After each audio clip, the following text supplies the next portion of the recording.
Hi, this is John Rinaldi from Real Time Automation with another video on some aspect of manufacturing. Today, I'm going to talk about cybersecurity because I'm irritated, I'm disturbed, I'm troubled, I'm a little bit angry. I got this email from some guru. I'm just a manufacturing guy. I'm not a cybersecurity guru, but I have some level of common sense. And the common sense tells me how to, that we have to do things that work. So this guy, this guru said, there's two things we need to protect the manufacturing networks. Well, number one, we need to spend more money. Geez, I wonder why he wanted to spend more money. He runs a cybersecurity company. And then the second thing we need is AI. We need sophisticated AI systems to look at these networks and figure out what's going on and protect it. Well, I'll tell you, the honest to God truth, we don't need any of these things. We don't need to spend more money. We certainly don't need advanced AI systems. We just need some common sense about how we're viewing this. And the first thing and the biggest revelation that came to me over the past couple of months is especially after Colonial Pipeline. What happened at Colonial? Some guy on the corporate network went to a website he shouldn't have been going to. I don't exactly know what it was, but that thing downloaded some malware into the Colonial network. Same kind of thing happens at all kinds of other companies. There's something happened at Chrysler, at US Steel, at JBS. All sorts of companies are getting hacked. And it's always that there's some human on one of these networks that doesn't follow security policies. They click on an email that looks like a fax. They click on an email that looks like it came from UPS about a package delivery, a fake voicemail. Some cleaning person drops a USB stick around the building. Whatever it is, it's actually pretty easy to hack into these IT networks. So the big revelation to me after these hacks is we've got to assume that the IT network is hacked. That's compromised. When we're on the manufacturing network, we got to look at that like, hey, we're dealing with a network that's got all sorts of people doing things they're not supposed to do, and we got to prevent them from getting into here and accessing our network. Because that's our job in manufacturing, is to protect these manufacturing networks, keep them running. So that's the first thing, is let's look at this and say this is compromised. Now, what do we have to do? What we have to do is we have to upgrade the kind of security and how we're looking at the messages going back and forth between the IT network and the manufacturing networks. Right now, a lot of us are just using firewalls.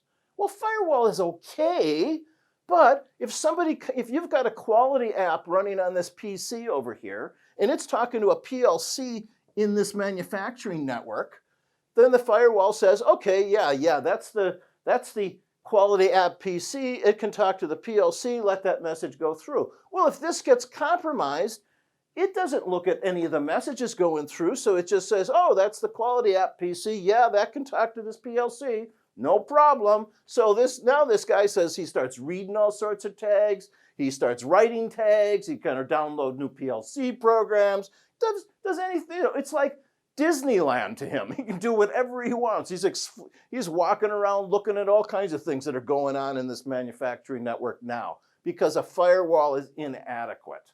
What we need here is a good security appliance that can make sure that this is an authenticated person over here that's talking to this manufacturing network, and that they're sending authorized messages, not just, okay, this point to this address to this address.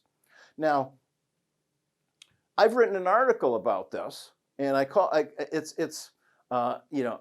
problem here is that these security appliances, a lot of them are being developed by IT vendors who develop security stuff for up here and say, hey, we can expand our market and start doing manufacturing. Well, they really don't understand manufacturing. What they don't understand perimeter security. It really stands to reason that if we do a good job at perimeter security here, we can protect the manufacturing floor from all this crap that's on that compromised network. Now, perimeter security is not new. We've been, setting up some kind of, zones here, DMZ zones and things to look at this traffic forever. But the stuff we're using hasn't been very sophisticated. So I wrote a paper now that it's called, Are You Trusting the Security of your Manufacturing Network to IT Vendors?